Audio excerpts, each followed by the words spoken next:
KNN wadani maxay kula tahay halka Soomaaliya afar inu safadaan waradna midnimada Soomaaliya waa muqaddas adna maxay kula tahay no waranagu horanu goone aqoonsi baan doonayna adna habartayni ninkii arooso adeerkayna leewaaye waradna maxay kula tahay dawlad dhexe oo sal adag oo adna yaa minay xamar xisaab ku jirin waxaan dhihi karaahe adna maxay kula tahay boowe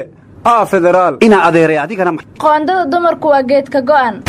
warbal dadkan eega oo xagee loo kala socdaa war maxaad ula yaabaysaa dadku waa Kalamaane oo duceeyay Allah leedahay si aad u hesho xubinta Kalamaan ee ka baxda maalin kasta radio kulmiye fadlan subscribe saar channelkan KNN dulkeena caalanka duljooga waa cirsigeene allaha ciseeyo ciidankiya xooga allaha ciseeyo war hoogi dalkow wiligiin dadaala ma ertaana aryaa hooga dalka maahan allaha naga haya waa xooga dalka war munaasabada ciidanka xooga dalka 12 abriil ay ahaan jirtay maantana waa 12 ma musuqmaasuq baa cunay maalintii 12aad maxaa 12ka looga dhigay war munaasabadii ciidanka asluubta hal maalin baa dib loo dhigay munaasabadii maaratoonkii nabadana hal maalin baa la soo hormariyo 6 isagoo ahaaba 5 laga dhigay warnamiyow Kalamaane maysiinka la dardaaramay ciidanka afaarishay ingaleen maalin lay hor dhigan iyo maalin lay dib dhiganba isin dadweyne ciidan soo taageer haada amar alla amarkiisa siyaagna waa idinka yeelni erwaana jidkiirina halku nagaloy kiisiin furugna mara antaasas ingala dardaaramay ana war maanta dhagaxaantii askari jiifa munaasabadooda goormee waay war maanta ciidanka xoogga dalka dabaaldagoodii iyo gaadda kacayaarkay soo bandhigeen aad buu u fiicnaa laakiin waxaan ka calool xumooday hooyo foole hayso jidka u diideen in la marsiiyo ayaa ku dhex dhashay tagsigii lagu siday hadda waa markii ugu horreysay 28 sano kadib hooyo ciidankeedii celiyeen cunug tagsi ku dhex dhashay war maanta waa maalinkii wiilka tagsiga raalli kama nihin in ciidanka ay u naxariisan waayaan hooyooyinkooda wiilkaasina wuxuu ku biirayaa geesiyaasha qaranka ra'iisul wasaare madiiwaangilisi war anigu ma rabo munaasabada xooga dalka ciladeega in la sheegay waxaan dhihi lahaa dalaan askar daafacdo u daacada aan lahaan kolay duuniya ku tahay duwaagyada laga biqiyo dalkaasba dadkii lahaa nolol kuma doogsadaan nabadna way kala durkaane dadaala Soomaaliya waxaan idin leeyahay haddaan geeshka xoogaa lahayn guul ma dhalinaana milatarigu waa geed harweyn iyo gabaad xoogle waa gaashaanka cadow loo dhigayo seefta lagu gooyo gardarrada shisheeyahana waa laga horgeeyaa guuleesta dhagacalnimaan ugu hayaa gaare guuleesta dhagacalnimaan ugu hayaa gaaren ciidanka xoogga dalka Soomaaliyeed ha guuleysto hambalyaan leeyahay laakiin waxaan la yaabanahay madaxweyne farmaajo 3 jeer buu ka qayb galay munaasabada xoogga dalka 3daas jeerna waxa kala qayb galay wasiir cusub iyo taliye cusub marka sanad kasta wasiir cusub iyo taliye cusub inuu kala qayb galo madaxweynuhu munaasabada oo wixii lagu ballamay ogeyn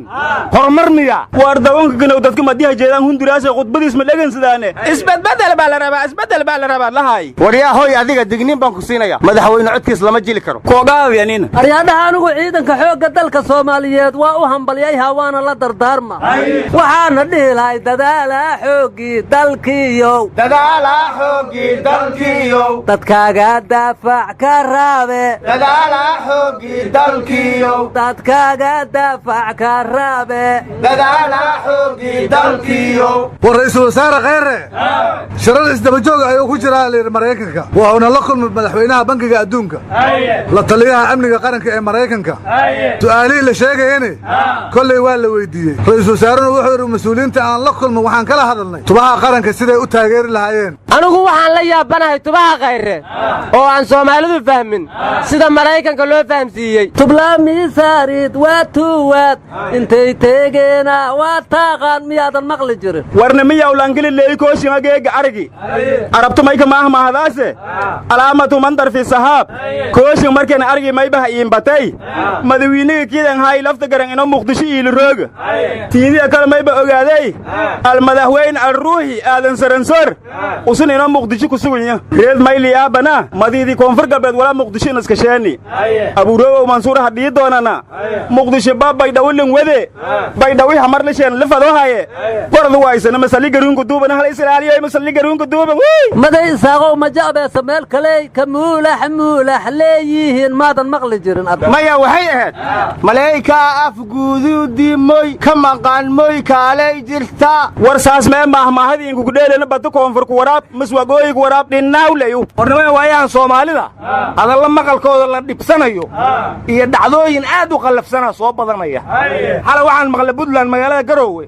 hooyo ilma haysata in gurigoodii loogu dhacay laguna dilay warar aan la hubinina waxay leeyihiin waa la kufsaday sakiirra la gowracayana maalmaha waa annagii maqlaynay falalkaasaa waayahan soo noqnoqonaya laakiin maanta waxaan ku farxay maxkamadda gaalkacyo oo nin 36 sano jira oo gabar 6 jira kufsaday toogasho ku xukuntay war ninkan 36 sano jira wuxuu la noolaayaa leeyahay xanuunka HIV AIDS iskala her HIV-ga mugdha waa laga toogaha how ka raysaa warnamada waxaan u malayhaa inaan samano aakhirkii la sheegay ku jirno marka waxaan dhihi lahay saqiir gowraca socode samano aakhir maad suuge war may leeray saman aakhirku adduunyada suurta dhagaago haye lanki saqiir goori nabadi ku suulaysa ma malku sugaa leeray waxa kale hore u yiri safar alla ninkii siraya nin saqiir gowraca sida ay lahaayeen waxba lala sugayaa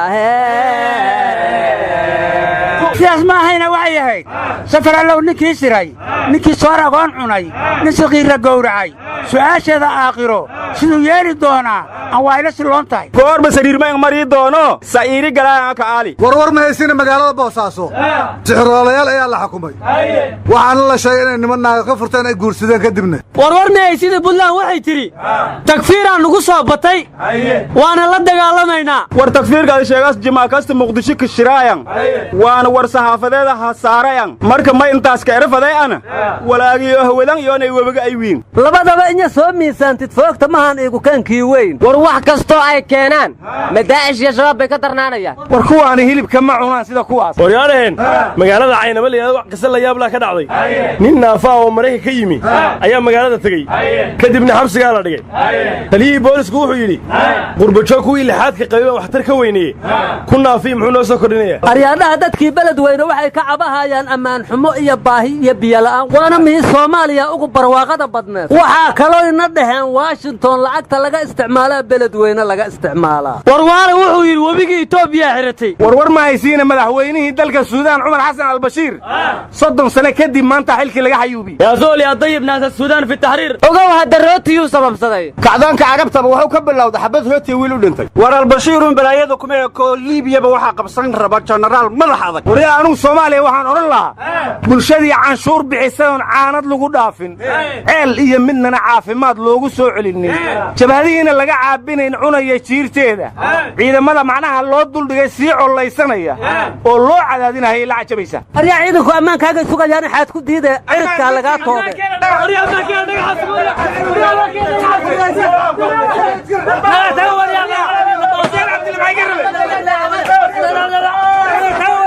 الله يدن دوره